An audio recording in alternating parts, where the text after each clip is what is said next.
हम 10th class का physics शुरू कर चुके थे। इसमें हमने ऑसिलेशन में काफी कुछ पढ़ा है।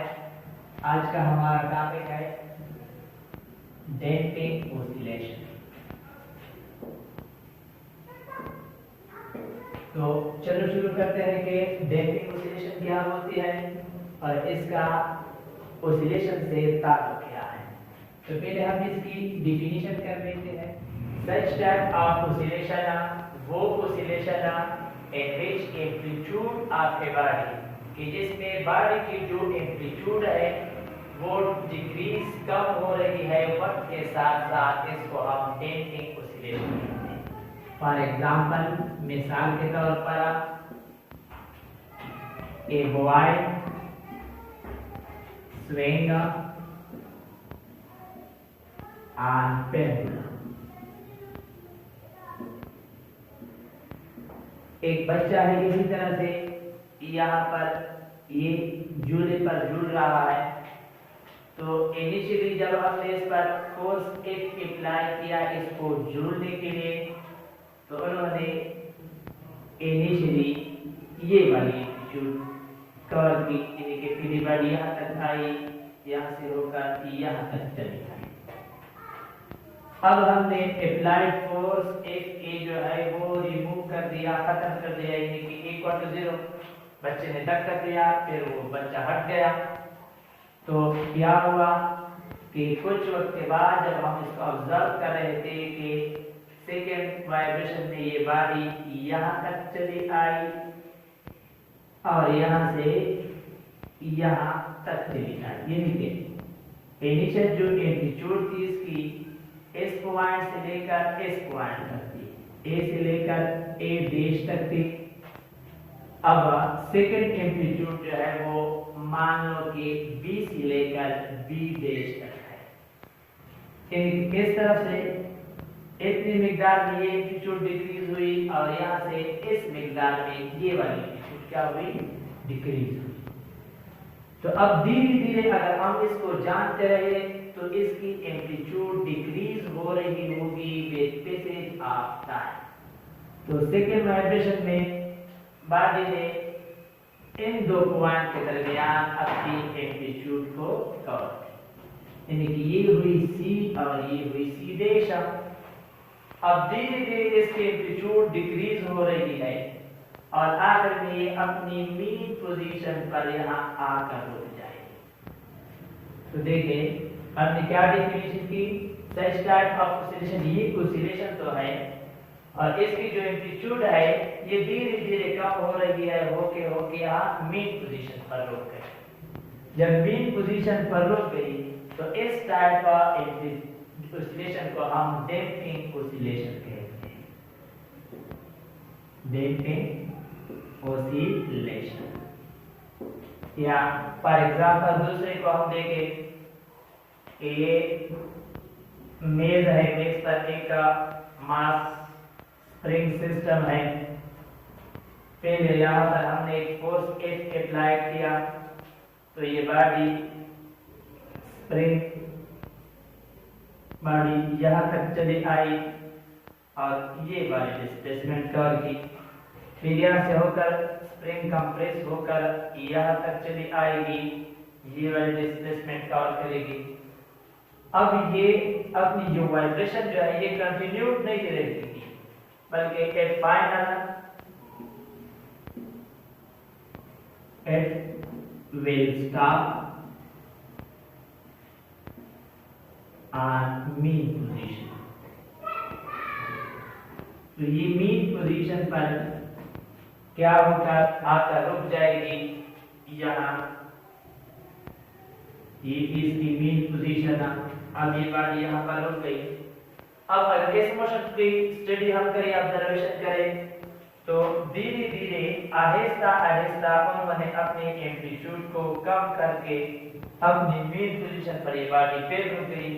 तो एक ऑसिलेशन को हम क्या कहते हैं, डैम्पिंग ऑसिलेशन कहते हैं। यानी कि such type of oscillation which decrease its amplitude with passage of time is called the damping oscillation। तो ये हुई बच्चों डैम्पिंग ऑसिलेशन। अब आगे हम करेंगे कि y at a reduced s amplitude। अब हम इस क्वेश्चन का आंसर देंगे कि ये अपने एम्पलीट्यूड को रिड्यूस क्यों कर रहा है। ठीक है, रिड्यूस इसलिए कर रहा है कि पहले जब हम सिंपल हार्मोनिक मोशन पढ़ रहे थे तो इसमें सिस्टम आइडियल था और यहाँ पर हमारे साथ सिस्टम जो है वो रियल सिस्टम है। तो आइडियल सिस्टम में हमने क्या किया था कि force of friction between stick and fixed point, यहाँ पर फ्रिक्शन जो थी वो हमने 0 के बराबर ली थी। आइडियल सिस्टम होता ये सिस्टम या आइसोलेटेड सिस्टम के इसका एक्सटर्नल फोर्सेस 0 के बराबर हो। दूसरी एयर रेजिस्टेंस जो थी वो भी हमारे साथ 0 के बराबर, यानी कि इस बॉडी पर कोई फोर्स एयर की जो ड्रैग फोर्स होती है जब हम फ्लूइड में पढ़ते हैं या यहाँ पर हम रेजिस्टिव फोर्सेस का नाम देते हैं, तो ये एयर की रेजिस्टिव फोर्स नहीं थी, यहाँ पर जी के सरफेस के दरमियान फोर्स ऑफ फ्रिक्शन बिल्कुल नहीं थी और यहाँ पर एयर रेजिस्टेंस जो थी ये एयर रेजिस्टेंस भी नहीं थी, नो एयर रेजिस्टेंस। और थर्ड इसमें जो टेंसाइल थी टेंशन था वो भी हमने 0 के बराबर लिया था और यहाँ पर इसका स्प्रिंग कांस्टेंट हमने कहा था कि हैविंग नो इफेक्ट। तो अब जब हमने इन एक्सटर्नल फोर्सेस को रिमूव किया तो हमने कहा था कि आइडियल सिस्टम में the body will continued its oscillatory motion। अब यहाँ पर बच्चों क्या है, यहाँ पर बच्चों अगर हम यहाँ देखें कि फोर्स ऑफ फ्रिक्शन 0 के बराबर नहीं है, तो जब फोर्स ऑफ फ्रिक्शन 0 के बराबर नहीं होगी तो ये फोर्स ऑफ फ्रिक्शन रेजिस्ट करेगी इस बॉडी की मोशन को, यानी कि इस फोर्स ऑफ फ्रिक्शन का काम ये होगा कि इस बॉडी को स्टैटिक फॉर्म में लेकर आए। और दूसरी यानी कि यहाँ पर force of friction not equal to 0, यानी कि इस फोर्स ऑफ फ्रिक्शन ये क्या काम करेगी, try to reduce the motion of body, motion of body. जब हमारे साथ ऑसिलेटरी बॉडी हो या सिंपल पेंडुलम हो या मास अटैच बाय स्प्रिंग सिस्टम हो तो यहाँ पर ये फोर्स ऑफ फ्रिक्शन जो है इनके सरफेस के दरमियान, यहाँ पर ये वाली और यहाँ पर ये वाली, ये फोर्स ऑफ फ्रिक्शन क्या करेगा, try to reduce the motion of body. एक फैक्टर तो ये है कि इनकी वजह से ये कि मोशन की एम्पलीट्यूड जो है वो धीरे-धीरे कम हो रही है। दूसरी यहाँ पर एयर रेजिस्टेंस है और यहाँ पर भी एयर रेजिस्टेंस है, यानी कि air resistance is not equal to 0। दूसरी फैक्टर यहाँ पर जो एयर रेजिस्टेंस है, यहाँ पर एयर रेजिस्टेंस है, it will try to bring the body in rest। अब इन दोनों फैक्टर की वजह से इस बॉडी ने अपनी एम्पलीट्यूड को कम करके मीन पोजीशन पर रुक गई। तो इस टाइप ऑफ ऑसिलेशन को हम डैम्पिंग ऑसिलेशन कहते हैं। अब बच्चों क्वेश्चन एक और भी है, क्वेश्चन ये है कि आज ये डैम्पिंग ऑसिलेशन जो है, डैम्पिंग ऑसिलेशन ये सिंपल हार्मोनिक मोशन है कि नहीं है, सिंपल हार्मोनिक मोशन है कि नहीं। तो सिंपल हार्मोनिक मोशन में हमने क्या कहा था कि इसके लिए हमने 3 बेसिक का पोस्टुलेट डिराइव किए थे कि बॉडी मिला टू एंड फ्रो मूव के बॉडी आगे और पीछे हरकत करेगी और इसमें जो अप्लाइड फोर्स है एफ ए वो बराबर होगी रिस्टोरिंग फोर्स एफ आर के और तीसरी पोस्टुलेट ये थी कि a is directly related to one की एक्स डिस्टेंस। देखो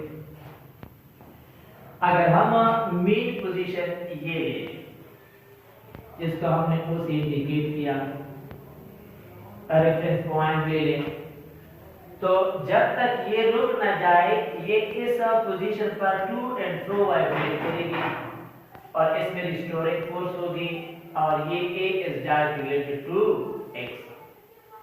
तो इस पॉइंट के थ्रू से ये डैम्पिंग ऑसिलेशन जो है ये हमारे साथ सिंपल हार्मोनिक का मोशन है। अगर कहीं पर हम रेफरेंस पॉइंट या ये जगह ले ले या ये जगह ले ले तो पहले वाइब्रेशन में ये बॉडी जो है इस पॉइंट पर टू उन्होंने हरकत की और बाद में फ्लो मोशन भी की। तो इस पॉइंट पर इसका जो फर्स्ट वाइब्रेशन है इसको हम सिंपल हार्मोनिक मोशन कहेंगे और जो सेकंड वाइब्रेशन है बॉडी यहां तक चली आई तो इसे आगे ना जा सकी तो सेकंड वाइब्रेशन इसकी ये सिंपल हार्मोनिक मोशन परफॉर्म नहीं करेगी। इसी तरह थर्ड वाइब्रेशन में बॉडी यहां तक आई तो ये पॉइंट जो है इस पर कोई मोशन हो भी नहीं गई तो सेकंड वाइब्रेशन भी इसकी सिंपल हार्मोनिक मोशन नहीं होगी। फर्स्ट जो इसकी वाइब्रेशन है वो इस पॉइंट के थ्रू से या इस पॉइंट के थ्रू से ये सिंपल हार्मोनिक मोशन है और इस पॉइंट के थ्रू से first vibration simple harmonic motion होगी third vibration simple harmonic motion होगी लेकिन जो इसमें इंक्लूड नहीं करेगा बॉडी यहां तक आ ही नहीं सकेगी तो इस पॉइंट के थ्रू से जिसकी थर्ड या फोर्थ साइकिल है या वाइब्रेशन है इसको हम सिंपल हार्मोनिक मोशन नहीं कहेंगे। अलबत्ता ये पीरियोडिक मोशन पे रहेगी लेकिन सिंपल हार्मोनिक मोशन नहीं। समझ आई? अब इसको हम कहते हैं कि ये डैम्पिंग ऑसिलेशन है। Damping oscillation simple harmonic motion perform करती है about it's mean position till two it's start. अगर आप लोगों को याद हो हमने शुरू में जब हम सिंपल हार्मोनिक मोशन शुरू कर रहे थे इसकी पैरामीटर हमने पढ़ ली तो हमने एक क्वेश्चन लिखा था कि every periodic motion is not simple harmonic motion। Question ये थी के बाद हमने कहा था कि इस क्वेश्चन का आंसर हम जब हम ऑसिलेशन खत्म करेंगे तो इस ऑसिलेशन के आखिर में इस क्वेश्चन का आंसर होगी क्योंकि तब तक हम सिंपल हार्मोनिक मोशन के बारे में जान चुके होंगे कि सिंपल हार्मोनिक मोशन बेसिकली है। तो अब इस क्वेश्चन की तरफ आते हैं कि हमने कहा है कि सिंपल हर एक पीरियोडिक मोशन जो है वो सिंपल हार्मोनिक मोशन नहीं है। बात है क्यों? देखिए अर्थ rotating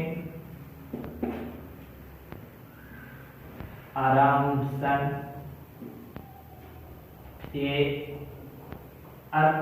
ये सन हुई और ये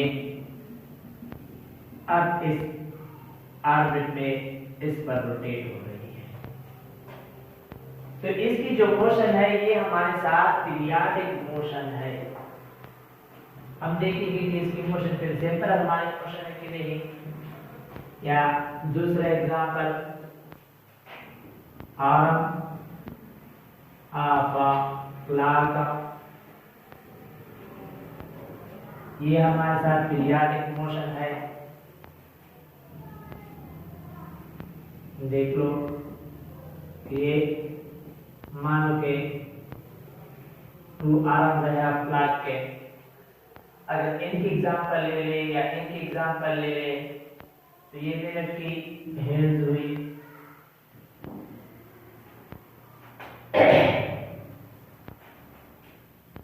तो टी 59 सेकंड के बाद ये अपने जो इसकी पैरामीटर है इस पॉइंट पर ये रिपीट करती है।